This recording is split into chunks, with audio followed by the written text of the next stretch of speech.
es nuestro defensor. Ese es el tema que vamos a estudiar este día martes 4 de enero ya. Imagínense cómo ya comenzamos a avanzar en el tiempo, en el año nuevo, en el año 2022. Y recuerda que estamos estudiando el mensaje de Hebreos, es decir, el tema central de Hebreos que estamos viendo está centrado en el Señor Jesucristo y en varias facetas de su actividad en nuestro favor. Así que vamos a orar y vamos a aprender la lección de lo que significa que Jesús sea nuestro defensor. Querido Padre, gracias te damos porque tú nos das tu palabra para fortalecer nuestra fe y creemos que en el tema de hoy tú has de fortalecernos de manera, de sobremanera, para decirlo mejor, a fin de que nosotros podamos tener confianza, paz y seguridad en medio de cualquier dificultad.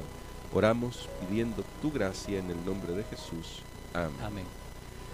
Le damos la bienvenida al pastor Dani Perla y le agradecemos porque está con nosotros para poder compartir esto. El día de ayer ya usted comenzaba a introducir el tema de hoy con la historia que vamos a tocar. Pero antes quisiera que volvamos a recordar esa historia que usted nos contaba sobre cuando los israelitas pidieron rey. Usted nos decía ayer, ¿por qué pidieron rey? Porque querían que él peleara por ellos. Ese era el deseo de los israelitas, que el rey que eligieran saliera en favor de ellos. Ahora, para comenzar directamente con la persona de Jesús, ¿cómo se cumplió esta expectativa, este deseo de los israelitas en la persona de Jesús? Muy bien, recordemos que Jesús es de la casa de David, es el Amén. hijo de David. Cuando nosotros vamos, por ejemplo, a la genealogía en el libro de Mateo, ahí encontramos claramente establecido esto, porque Jesús iba a ser el rey que iba a obtener la victoria y que por su victoria nosotros podíamos llegar también a ser victoriosos. Entonces Jesús es el rey por excelencia. De hecho, vuelvo a repasar lo que hemos mencionado esta semana, que Hebreos trata, o la carta a los Hebreos trata de establecer cómo Jesús es el cumplimiento de todo, es la excelencia de todo lo Amén. que había habido en el pasado, de los profetas. Él es el profeta final del sacerdocio y del rey.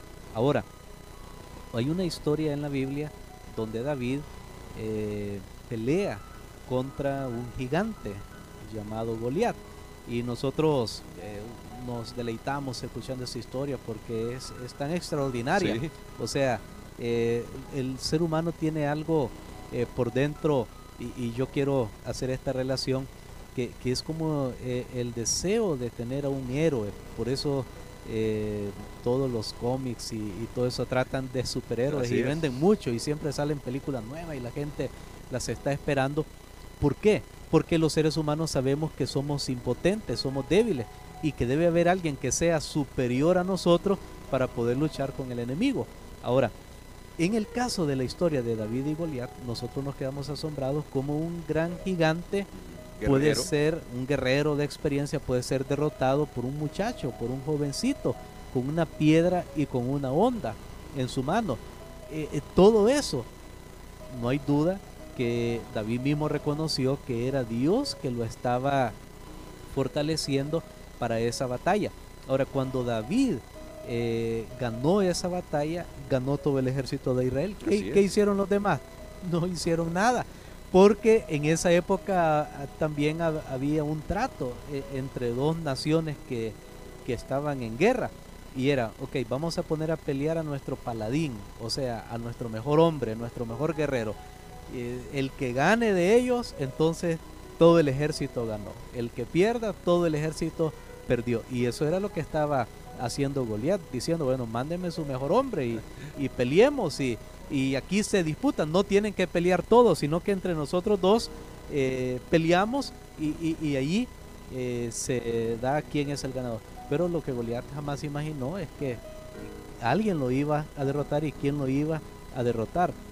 Ahora, toda esta historia es para mostrarnos que David representa a Jesús. Amén. Cuando ya nosotros vemos esta historia con ojos espirituales, es que Goliat representa a Satanás, y Así Jesús es. vino, que aparentemente vino a este mundo como un bebé, vino indefenso, vino como hombre, no vino como un ser superior a esta tierra. Y con todo eso, Jesús derrotó al enemigo. Amén. Ahora su victoria es nuestra victoria. Y de eso es lo que se trata cuando nosotros vemos por qué Jesús es realmente superior y por qué Él es el guerrero de Dios para derrotar las fuerzas del mal. Y ahora, pastor, porque es impresionante, la verdad, cuando uno imagina todo eso y ve la pelea a solas que tuvo Jesús contra Satanás, con lo que nosotros podríamos llamar con toda seguridad desventajas, porque Jesús Jesús tuvo solo desventajas, si podríamos ponerlo así.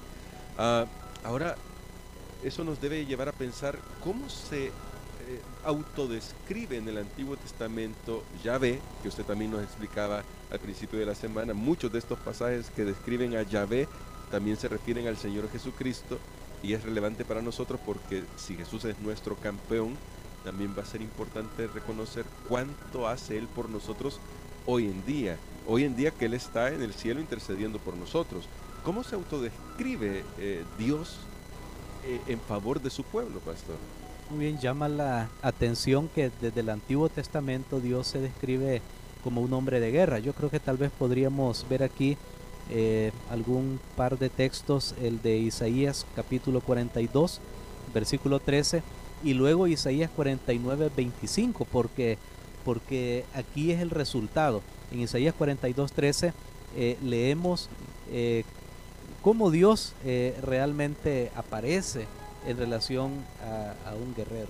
Y dice así: Jehová saldrá como un gigante y como el de un guerrero despertará su celo, gritará, dará su grito de guerra, prevalecerá sobre sus enemigos.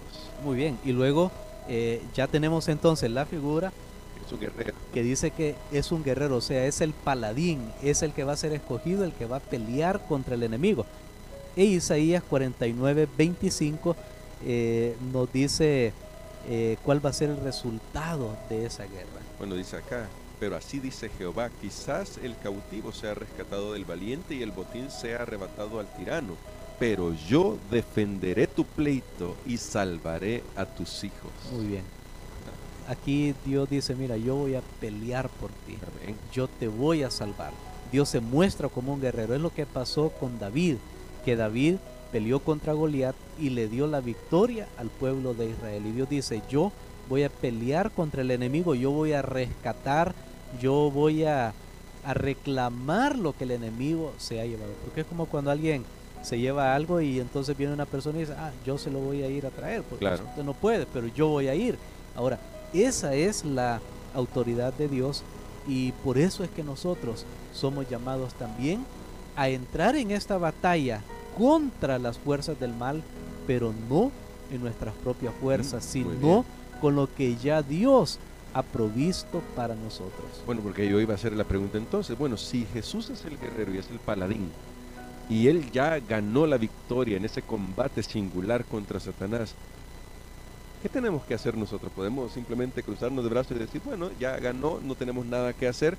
Porque Pablo en alguna ocasión dijo que debemos tomar toda la armadura. ¿A qué se refiere Pablo si ya nuestro campeón ya venció? Así es, no tenemos lucha contra sangre y contra carne. El apóstol lo que dice es, ya Jesús obtuvo la victoria. Su victoria es tu victoria, pero todavía el enemigo, como perdió ya con el paladín. Ahora, lo que pasa es que el diablo es mentiroso y él no cumple su palabra. Sí, sí. En la cruz el diablo debería haberse retirado. El diablo debería haber dicho, reconocido y haber dicho, bueno, Jesús tiene razón, yo estoy equivocado, yo soy el malo. Pero no, el diablo no cumplió ese trato. Entonces ahora el diablo viene y se va a luchar contra los hijos de Dios, contra los amigos de Jesús. Entonces Jesús dice, ok, mira, yo ya lo derroté a él, pero ahora tú no vas a quedar solo para luchar contra el enemigo. No tienes que demostrarle, es más, no puedes demostrarle nada.